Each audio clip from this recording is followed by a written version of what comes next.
Hello అండి, నేను మీ doctor ఖుద్బుద్దీన్ Ali, me I డాక్టర్ని.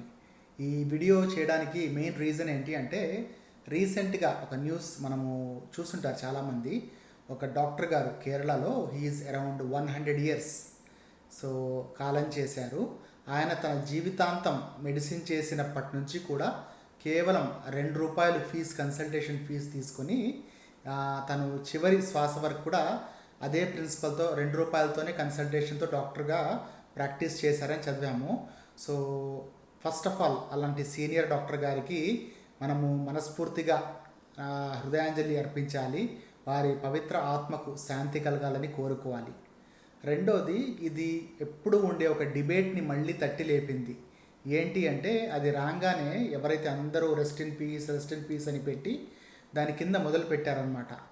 అప్పటి డాక్టర్లు ఎలా ఉన్నారు, ఇప్పుడు ఎలా ఉన్నారు, ఇప్పుడు డాక్టర్లు జలగల్లాగా రక్తం పీల్చేస్తున్నారు, అవసరం ఉన్నా లేకున్నా టెస్టులు రాస్తున్నారు, అసలు చాలా ఖరీదైనదైపోయింది వైద్యం, ఇలా అన్ని కార్పొరేట్ హాస్పిటల్స్ అని డాక్టర్లని తిడుతూ అసలు చెప్పుకోలేని భాషలో తిట్టడం స్టార్ట్ చేస్తున్నారు. ఈ డిస్కషన్ ఎక్కడికో వెళ్ళింది. ఇది ఎప్పుడు జరిగేదే, ఇట్లాంటి న్యూస్ జరిగిన ప్రతిసారి కూడా వింటూ ఉంటాం. సో మరి దీంట్లో తప్పు ఎవరిది, ఎవరిని బ్లేమ్ చేయాలి, ఇందులో నిజాయితీగా అసలు ఎవరిని మనం సపోర్ట్ చేయాలి అంటే, ఇది పెద్ద డిబేటబుల్ టాపిక్, క్వశ్చనబుల్ టాపిక్. ఎందుకు అంటే, ఒకటి, పర్సనల్గా వ్యక్తిగతంగా నేను ఆ డాక్టర్ గారి అలాంటి డాక్టర్లంతా చాలా అంటే చాలా గౌరవం ఉంది.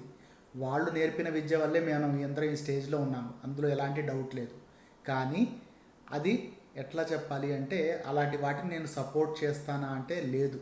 ఎందుకు అంటే, అప్పటి పరిస్థితులు వేరు, ఇప్పుడు వేరు.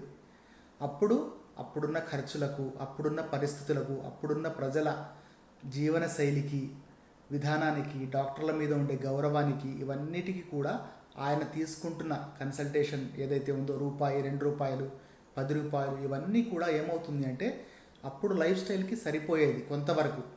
మిగతాది కూడా ఆ గౌరవం వల్ల చాలా వరకు ఆయనకు మనం కనుక చూసుకున్నట్లయితే వాళ్ళ లైఫ్ స్టైల్లో సాఫీగా సాగేది చిన్న దాంట్లో.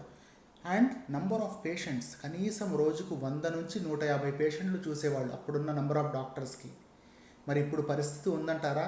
లేదు కదా. ఇప్పుడు ఖర్చులు ఎలా పెరిగాయి? విపరీతంగా పెరిగాయి, చాలా పెరిగాయి. కాస్ట్ ఆఫ్ లివింగ్ పెరిగింది, మన జీవనశైలి కూడా పెరిగింది, అనవసరపు ఖర్చులు కూడా ఉన్నాయి. డాక్టర్లకని కాదు, అందరితో పాటుగా డాక్టర్లు కూడా. ఇక్కడ మెయిన్ ప్రాబ్లం ఏమైపోతుందంటే, డాక్టర్లు అనేవాళ్ళు సమాజానికి ఎక్కడో దూరంగా బ్రతకట్లా, సమాజంలోనే బ్రతుకుతున్నాం, అందరితో పాటే ఉంటున్నాము. ఎలా అయితే మీరందరూ నార్మల్గా హోటల్కి వెళ్ళి తింటారో, పెట్రోల్ వేయించుకుంటారో, బయటికి వెళ్తారో, సినిమాలకు, షికార్లకు, అన్ని కోరికలు చిన్న చిన్నవి డాక్టర్లు కూడా ఉంటాయి. మరి అక్కడ ఎవరు క్వశ్చన్ చేయరు. ఒక హోటల్లో 5,000 బిల్ అయింది ఒక ఫ్యామిలీ వెళ్తే, అక్కడ క్వశ్చన్ చేయలేదు. ఎందుకు చేయలేదంటే, మన ఇష్టపూర్వకంగా వెళ్ళాం, ఖర్చులు పెరిగాయి, కాస్ట్ ఆఫ్ లివింగ్, ఇన్ఫ్లేషన్ పెరిగింది. అదే డాక్టర్ దగ్గరకు వచ్చేటప్పటికి ఇది చాలా విపరీతంగా అద్దాలు పగలు కొట్టేయడం చేస్తూ ఉంటారు. మరి లేదు డాక్టర్, ఇది మనం హోటల్కి వెళ్ళడం అనేది, తిరగడం అనేది, ఎంటర్టైన్మెంట్ అనేది మనకేమంటారు, ఎమర్జెన్సీ నీడ్స్ కాదు, అవసరమైన నిత్యావసర ఇది కావు. ఇది మాత్రం ఖచ్చితంగా వైద్యం అనేది అవసరమైనది కదా అంటారు. మరి అది తప్పెవరిది? అవసరమైనప్పుడు కావలసినంత మంది డాక్టర్స్ని మంచి ప్లేస్లో క్వాలిటీ సర్వీసెస్ ఇచ్చేటట్టుగా గవర్నమెంట్ తీసుకోవాలి, స్టెప్స్ తీసుకోవాలి. అప్పుడే మనము దాన్ని మెయింటైన్ చేయగలుగుతాము. అక్కడొక మాట ఇక్కడొక మాట అంటే ఎట్లా? ఇంత చెప్పినా కూడా చాలామంది, నేను మిగతా వాళ్ళ గురించి నేను ఎలా చెప్పగలుగుతాను, కానీ చాలామంది నాకు తెలిసిన వాళ్ళు వీలున్నంతలో ఎంత అయితే అంత హెల్ప్ చేస్తూనే ఉంటారు.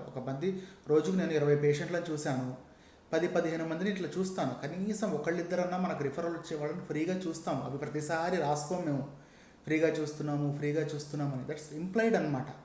అండ్ డాక్టర్ అనేవాళ్ళు ఎప్పుడు కూడా వైద్య విద్యతో పాటుగా ఏమవుతుందంటే, ఎథిక్స్ అనేవి ఉంటాయి, అవి నార్మల్గానే వస్తూ ఉంటాయి. ఎవరు ఫ్రీ వస్తున్నారు చెప్పండి? ఇప్పుడు ఇదే డాక్టర్ ఫ్యామిలీ హోటల్కి వెళ్ళారు, లేదా ఇంకెక్కడికి వెళ్ళారు, 5,000 అయింది బిల్లు. లేదు మేము సమాజానికి ఇంత చేస్తున్నాం కదా, 500 తగ్గించుకోండి అంటే వింటారా? వినరు. ఇంకా చాలా సందర్భాల్లో డాక్టర్ అనగానే ఇంకా ఎక్కువ తీసుకుంటారు. సో ఇవన్నీ విషయాలు చూసుకోవాలి. ఇది నెవర్ ఎండింగ్ డిబేట్.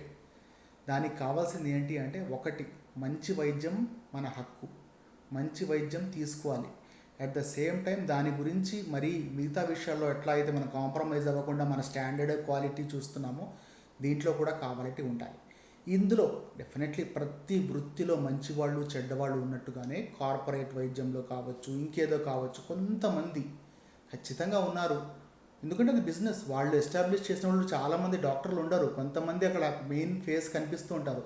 బట్ వాటి వెనకాల ఉండేది అందరూ కూడా బిజినెస్ పీపుల్, మేనేజ్మెంట్ పీపుల్, వీళ్ళే ఉంటారు, పారిశ్రామికవేత్తలు ఉంటారు. వాళ్ళకు ఉండదు వైద్యాన్ని ఏదో గౌరవంగా చూడాలి అని. వీళ్ళు నడిపించేది, పైకి కనిపించేది మాత్రమే వీళ్ళు.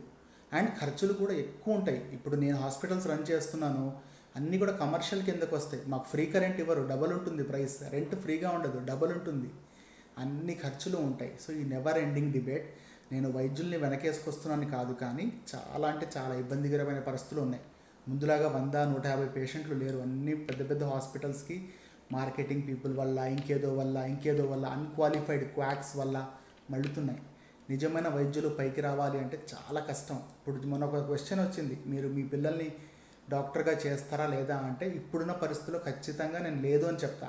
కానీ మనసులో ఆగుతూ ఉంటుంది మళ్ళీ, అలాంటి మంచి డాక్టర్స్ సమాజానికి కావాలి, వాళ్ళు కూడా ఒక గౌరవమైన వృత్తిలో చేయాలని. నా దృష్టిలో ఇప్పటికీ కూడా ఓన్లీ 2 ప్రొఫెషన్లు మాత్రమే ఇంకా నోబెల్ ప్రొఫెషన్స్ లాగా ఉన్నాయి. ఒకటి టీచింగ్, రెండోది మెడిసిన్.